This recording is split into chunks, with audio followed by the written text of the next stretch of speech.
तुम लोग उसके पहले वाला? बैठ जाओ अर्पित तू। दूसरे दिन आने वाले अपने अधिकांश सामान को यहीं से पढ़ाना है। चलिए ठीक है, देखिए कहते हैं कि दूसरे दिन आने वाले अपने अधिकांश सामान को हम हिमपात के आधे रास्ते तक ले गए। डॉक्टर मीनू मेहता ने, मीनू मेहता डॉक्टर ना, मीनू मेहता ने हमें एल्युमिनियम की सीढ़ियों से अस्थायी पुलों का बनाना, लट्ठों और रस्सियों का उपयोग, बर्फ की आड़ी तिरछी दीवारों पर रस्सियों को बांधना और हमारे अग्रिम दल के अभियांत्रिकी कार्यों के बारे में हमें विस्तृत जानकारी दी। देखो इसके पहले हम लोगों ने पढ़ लिया था कि वो दूसरे दल तक लगभग पहुंच चुकी थी, चढ़ाई उनकी स्टार्ट हो गई थी। कहते हैं कि दूसरे दिन मतलब अब नेक्स्ट दिन क्या होता है, अगले दिन क्या होता है कि अधिकांश सामान को हिमपात के आधे रास्ते तक ले गए। जो उनके साथ सामान था वो कहाँ, पर्वतारोही थी तो अपने साथ कुछ सामान ले गई थी, तो उसको लेके हिमपात मतलब जहां तक बर्फ गिरी थी तो बर्फ का भी एक एरिया था, लगभग कितना था, 16 किलोमीटर का था ना, तो आधे रास्ते तक लगभग पहुंच गए। फिर डॉक्टर मीनू मेहता ने हमें एल्युमिनियम की सीढ़ियों से अस्थायी पुलों का बनाना। एल्युमिनियम की सीढ़ी आप लोग देखे होंगे, अक्सर आप लोग देखे होंगे जो फायर ब्रिगेड वाली गाड़ी होती है उनके पास एल्युमिनियम की सीढ़ी होती है, ठीक।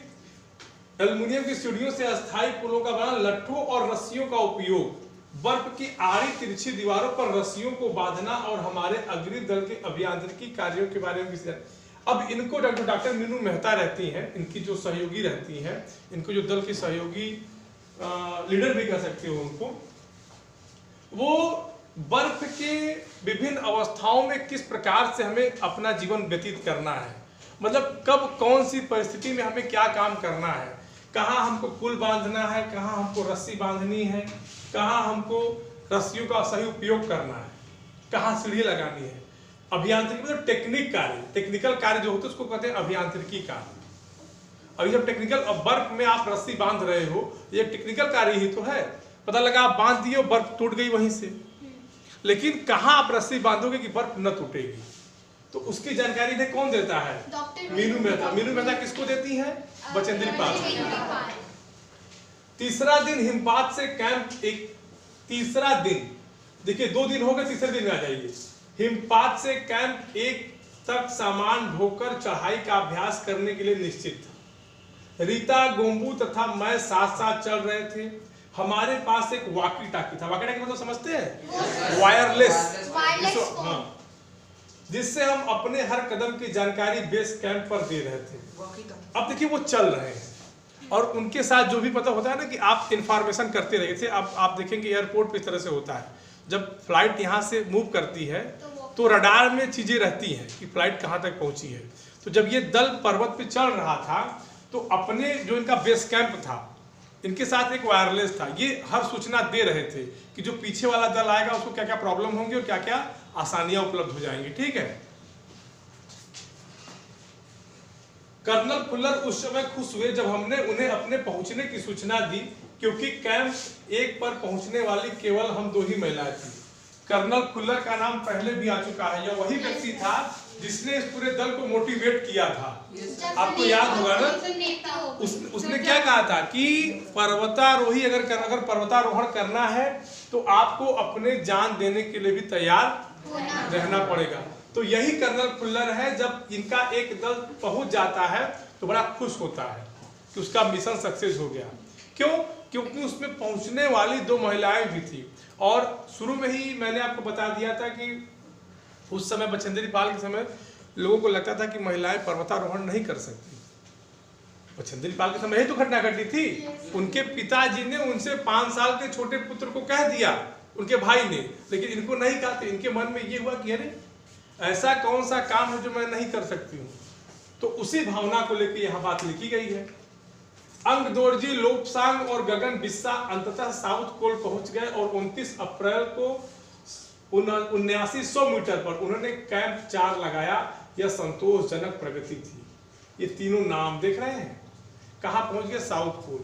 और 29 अप्रैल को 7900 मीटर, लगभग 7.5 किलोमीटर से ऊपर, अगर इसको आप किलोमीटर में निकाले सर 8 किलोमीटर में 100 मीटर में 8 किलोमीटर में 100, ठीक है ना, 7.5 किलोमीटर के ऊपर जाएंगे तो उन्होंने कैंप 4, मतलब कैंप 2, 3 और चौथा कैंप 79 मीटर पे लगा था। यह संतोषजनक प्रगति थी। मतलब अब ये स्थिति जो थी, अब उनको संतुष्टि ये थी कि अब हम कर ले जाएंगे, क्योंकि जो उन्होंने भयावह दृश्य देखा था, पहाड़ों का टूटना, बर्फबारी, बर्फ के झंडे, बर्फ की हवाएं, उसमें 1-2 मृत्यु, तो ये जो चीजें शुरू में दहला रही थी, अब उनको ये लगने लगा था कि अब हम क्या है, पहुंच जाएंगे। जब अप्रैल, अच्छा एक बात और जानते हैं, 7900 मीटर एवरेस्ट की ऊंचाई कितनी होती है पता है? 8,848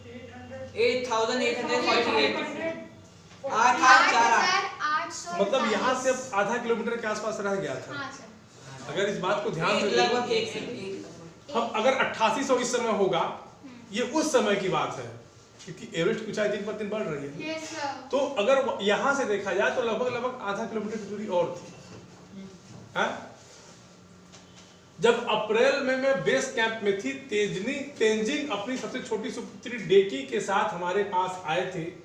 उन्होंने इस बात पर विशेष महत्व दिया कि दल के प्रत्येक सदस्य और प्रत्येक शेरपा कुली से बातचीत की जाए। अब बेस कैंप में जब थी तो तेंजिंग नोरके, नाम सुने हैं ना? ये भी पर्वतारोही था, नाम सुने हैं ना तेंजिंग का? ये भी क्या था, पर्वतारोही था। और अपनी सबसे छोटी पुत्री, उसका नाम था डेकी। क्या नाम था? डेकी। वो डेकी के साथ आता है, बछेंद्री से बात करता है कि दल के जो हमारा कैंप है, इसके प्रत्येक सदस्य से बात की जाए, किसी को ये फील ना हो कि उसकी उपेक्षा की जा रही है, क्योंकि पर्वत का मामला है और सबको साध के रखना है।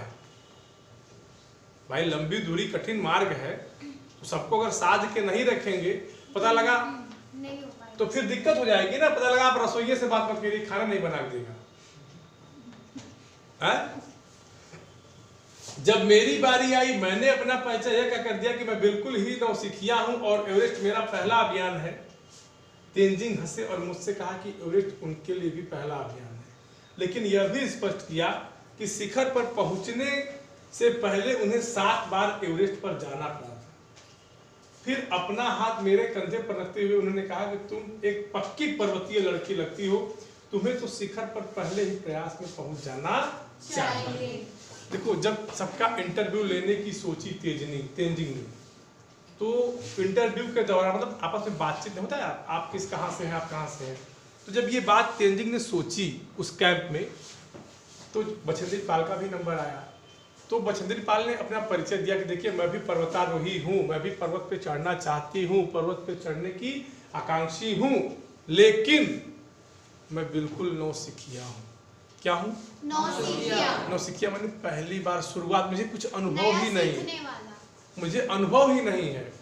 तब तेंजिंग हंसते हैं, कहते हैं मैं भी नौसिखिया हूँ, मेरा भी तुम्हारी की तरह पहला अभियान है। और उसके जज्बे को देख के उन्होंने उससे कहा कि तुम पक्की पर्वतीय लड़की हो, तो समझते हैं जो पर्वतीय स्थान पे रहती है, उत्तराखंड की। ठीक, और जिस तरह से तुम्हारे जज्बे हैं, तुम्हारे हौसले हैं, उस हिसाब से तो तुम्हें पहली बार में ही एवरेस्ट शिखर फतेह कर लेनी चाहिए। ठीक।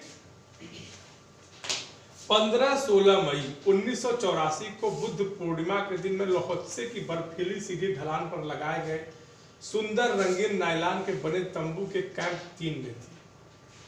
कैंप में 10 और व्यक्ति थे। लोब्सांग तशानिंग मेरे तंबू में थे। एनडी शेरपा तथा और अन्य 8 अन्य शरीर से मजबूत और ऊंचाइयों में रहने वाले शेरपा दूसरे तंबुओं में थे। इसमें वही वर्णन है, जो लोग तंबू में थे उनके नाम दिए गए। शेरपा एक जाति होती है, मैंने बताया था ना पहले से। तो उन शेरपाओं का भी वर्णन है। मैं गहरी नींद में सोई हुई थी कि रात 12:30 बजे के लगभग मेरे सिर के पिछले हिस्से में किसी एक सख्त चीज के टकराने से मेरी नींद अचानक खुल गई और साथ ही एक जोरदार धमाका भी हुआ। तभी मुझे महसूस हुआ कि एक ठंडी बहुत भारी कोई चीज मेरे शरीर पर से कुचलती हुई चल रही है। मुझे सांस लेने में भी कठिनाई हो रही थी। अब देखिए, सबसे ऊंचाई पर 7900 मीटर की ऊंचाई पर, मतलब समझ रहे हैं, ऑक्सीजन लेवल कम हो जाएगा। अब वहाँ ठंडी भी जबरदस्त है। अब ये सोई हुई है, तो इनके साथ ये घटना घटती है। उनको लगता है कि मतलब उनके शरीर पर कुछ आ गया है भारी चीज और वो आगे बढ़ रहा है, समझ रहे हैं। और उनको क्या है, ठंडा भी लग रहा है और ऊंचाई पर है, ऑक्सीजन लेवल कम है, तो सांस में लेने में कठिनाई होना स्वाभाविक बात है।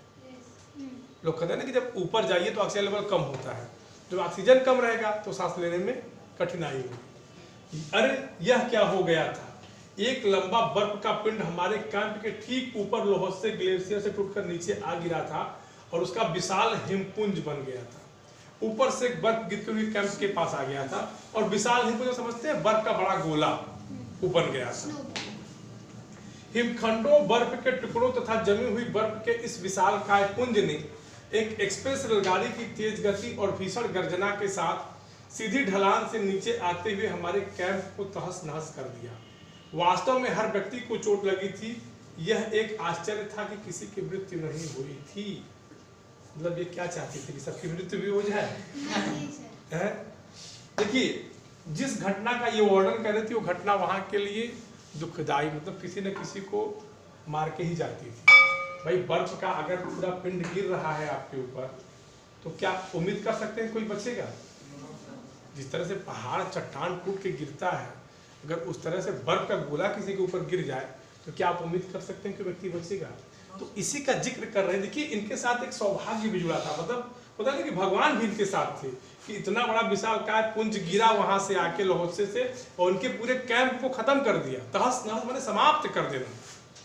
और सबको चोट भी आई, लेकिन बारीकी चोट थी, लेकिन संजोग की बात थी, सुखद घटना ये थी कि किसी की मृत्यु, अगर वहां किसी की मृत्यु हो जाती तो शायद ये मिशन पूरा न हो पाता, क्योंकि पूरा दल सहम जाता। इतने ऊंचे स्थान पर इस प्रकार की घटनाएं होना, या उसी प्रकार कोई फिसल के नीचे आ जाए, समझिए 7900 मीटर अगर कोई नीचे आ जाए तो क्या आप उसको खोज पाएंगे? खोजना भी मुश्किल हो जाएगा।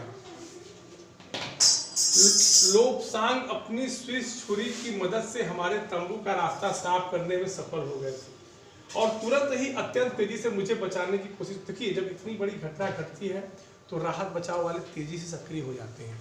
तो उस दल में पर्वतारोही के साथ साथ टेक्नीशियन भी थे, इंजीनियर भी थे। अब घटना घट गई, अब बचेगा कैसे? उसके पहले उन्होंने जिक्र कर दिया है कि किन किन परिस्थितियों में कैसे पुल बनाना है, कैसे रस्सी बांधनी है। समझ गया ना? उन चीजों को उन्होंने यहाँ पहले ही बता दिया था। कहते कि थोड़ी सी भी देर का सीधा सा अर्थ था मृत्यु। जाहिर सी बात है, इतनी बड़ी घटना अगर घटी है, बर्फ का हिमपुंज अगर गिरा है, अगर उसमें कोई भी लापरवाही हो, लापरवाही, अगर घटना घट गई है और देरी हो रही है तो लापरवाही हो रही है, तो लापरवाही करने का मतलब है कि किसी न किसी की जान जा सकती थी। ठीक है, बड़े बड़े हिमपिंडों को मुश्किल से हटाते हुए उन्होंने मेरे चारों तरफ की कड़ी जमे बर्फ की खुदाई की और मुझे उस बर्फ की कब्र से निकाल बाहर खींच लाने में सफल हो गए। देखिए, बर्फ से चारों तरफ घिर गए थे। इनका जो बेस कैंप था वो तो खत्म हो गया था। अब क्या था कि ये लोग इस तरह, मान लो ये पूरा इनका कैंप है, अब चारों तरफ इनके बर्फ जम गया था, इनको बर्फ से निकालना था। बर्फ से कैसे निकलेंगे ये? तो जो इनके साथी सहयोगी दल था, जो अग्रिम दल सबसे पहले पहुंचा था, आपको याद होगा जब मैंने पढ़ाया तो मैंने बताया था कि जो सबसे पहला दल गया था, जो ये देखने की कहां तक रास्ता साफ है, वो वहां मौजूद था।